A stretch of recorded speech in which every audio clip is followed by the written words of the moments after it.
एक राजा बहुत बड़ा प्रजापालक था। हमेशा प्रजा के हित में प्रयत्नशील रहता था। वह इतना कर्मठ था कि अपना सुख, ऐशो आराम सब छोड़कर सारा समय जन कल्याण में ही लगा देता था। यहाँ तक कि जो मोक्ष का साधन है अर्थात भगवत भजन, उसके लिए भी वह समय नहीं निकाल पाता था। एक सुबह राजा वन की तरफ भ्रमण करने के लिए जा रहा था कि उसे एक देव के दर्शन हुए। राजा ने देव को प्रणाम करते हुए उनका अभिनंदन किया और देव के हाथों में एक लंबी चौड़ी पुस्तक देखकर उनसे पूछा, महाराज, आपके हाथ में यह क्या है? देव बोले, राजन, यह हमारा बही खाता है जिसमें सभी भजन करने वालों के नाम हैं। राजा ने निराशायुक्त भाव से कहा, कृपया देखिए तो इस किताब में कहीं मेरा नाम भी है या नहीं। देव महाराज किताब का एक एक पृष्ठ उलटने लगे, परंतु राजा का नाम कहीं भी नजर नहीं आया। राजा ने देव को चिंतित देखकर कहा, महाराज, आप चिंतित ना हों, आपके ढूंढने में कोई भी कमी नहीं है। वास्तव में ये मेरा दुर्भाग्य है कि मैं भजन कीर्तन के लिए समय नहीं निकाल पाता और इसीलिए मेरा नाम यहाँ नहीं है।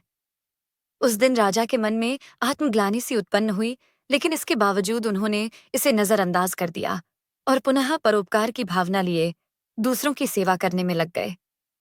कुछ दिन बाद राजा फिर सुबह वन की तरफ टहलने के लिए निकले तो उन्हें वही देव महाराज के दर्शन हुए। इस बार भी उनके हाथ में एक पुस्तक थी। इस पुस्तक के रंग और आकार में बहुत भेद था और यह पहली वाली से काफी छोटी भी थी। राजा ने फिर उन्हें प्रणाम करते हुए पूछा, महाराज, आज कौन सा बहीखाता आपने हाथों में लिया हुआ है?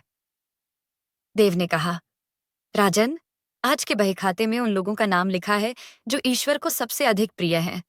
राजा ने कहा, कितने भाग्यशाली होंगे वे लोग, निश्चित ही वे दिन रात भगवत भजन में लीन रहते होंगे।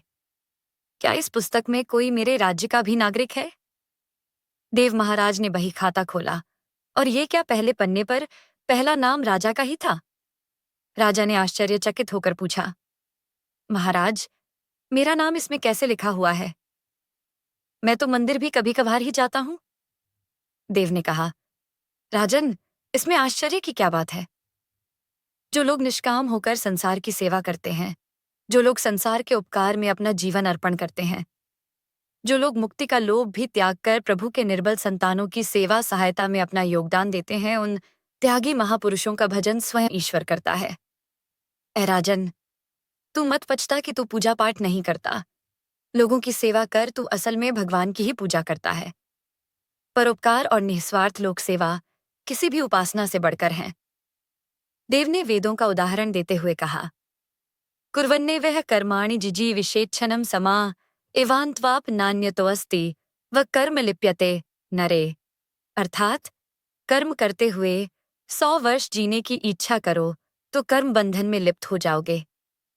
राजन, भगवान दीनदयाल हैं, उन्हें खुशामद नहीं भाती बल्कि आचरण भाता है। सच्ची भक्ति तो यही है कि परोपकार करो, दीन दुखियों का हित साधन करो। अनाथ, विधवा, किसान व निर्धन आज अत्याचारियों से सताए जाते हैं, इनकी यथाशक्ति सहायता और सेवा करो, और यही परम भक्ति है। राजा को आज देव के माध्यम से बहुत बड़ा ज्ञान मिल चुका था और अब राजा भी समझ गया कि परोपकार से बड़ा कुछ भी नहीं, और जो परोपकार करते हैं वही भगवान के सबसे प्रिय होते हैं। मित्रों, जो व्यक्ति निस्वार्थ भाव से लोगों की सेवा करने के लिए आगे आते हैं, परमात्मा हर समय उनके कल्याण के लिए यत्न करता है। हमारे पूर्वजों ने कहा भी है, परोपकाराय पुण्याय भवति सा, अर्थात दूसरों के लिए जीना, दूसरों की सेवा को ही पूजा समझकर कर्म करना, परोपकार के लिए अपने जीवन को सार्थक बनाना ही सबसे बड़ा पुण्य है। और जब आप भी ऐसा करेंगे तो स्वतः ही आप वह ईश्वर के प्रिय भक्तों में शामिल हो जाएंगे।